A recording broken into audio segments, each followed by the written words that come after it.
Pengertian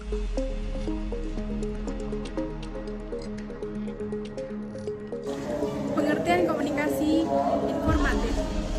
Komunikasi informatif juga merupakan suatu pesan kepada seorang atau sejumlah orang tentang hal-hal baru yang diketahuinya. Teknik ini berdampak kognitif, pasalnya komunika hanya mengetahui saja, seperti halnya dalam penyampaian berita baik dari media cetak maupun elektronik. Berita adalah cerita atau keterangan mengenai kejadian atau peristiwa yang hangat. Nah, dari ini kita dapat simpulkan bahwa teks berita adalah suatu teks yang menyampaikan kabar atau informasi kepada masyarakat tentang suatu peristiwa atau kejadian faktual dan aktual yang diinformasikan secara tertulis. Struktur teks berita terdiri dari judul.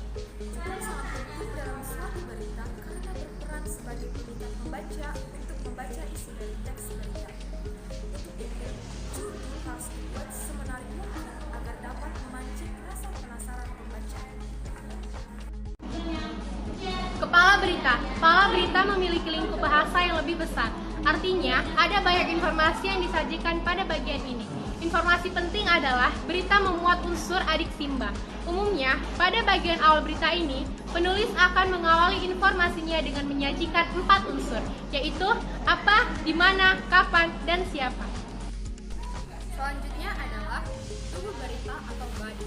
Bagian tubuh berita berisi penjelasan atau informasi yang disampaikan pada bagian kepala berita. Bagian ini adalah jawaban atas pertanyaan 5W tambah 1H, yaitu what, why, when, who, where, dan terakhir adalah who. Umumnya memuat latar belakang atau alasan suatu peristiwa bisa terjadi. 4. Ekor berita. Bagian ini mencantumkan informasi yang bersifat tambahan. Apabila bagian ini dihilangkan, tidak akan terpengaruh terhadap pokok berita.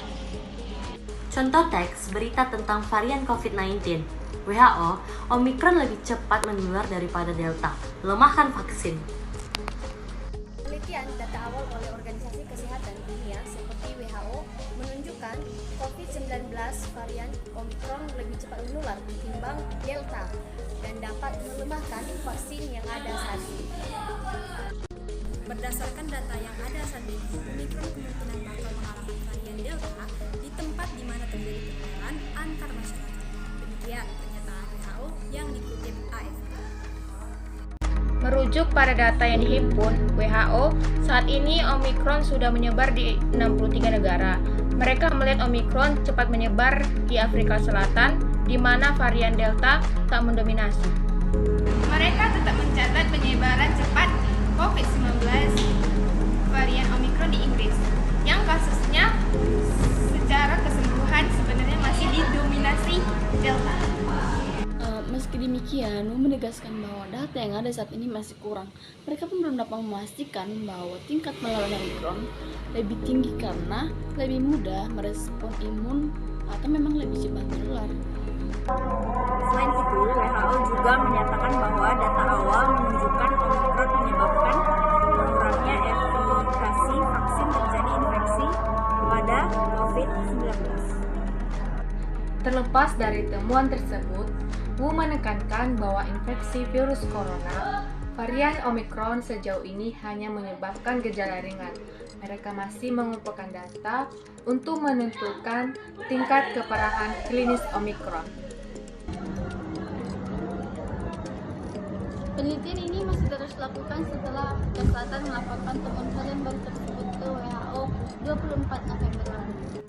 Sejak saat itu, banyak pakar yang menyebut bahwa Omikron akan lebih cepat menular dan kemungkinan dapat melemahkan vaksin yang sudah ada saat ini.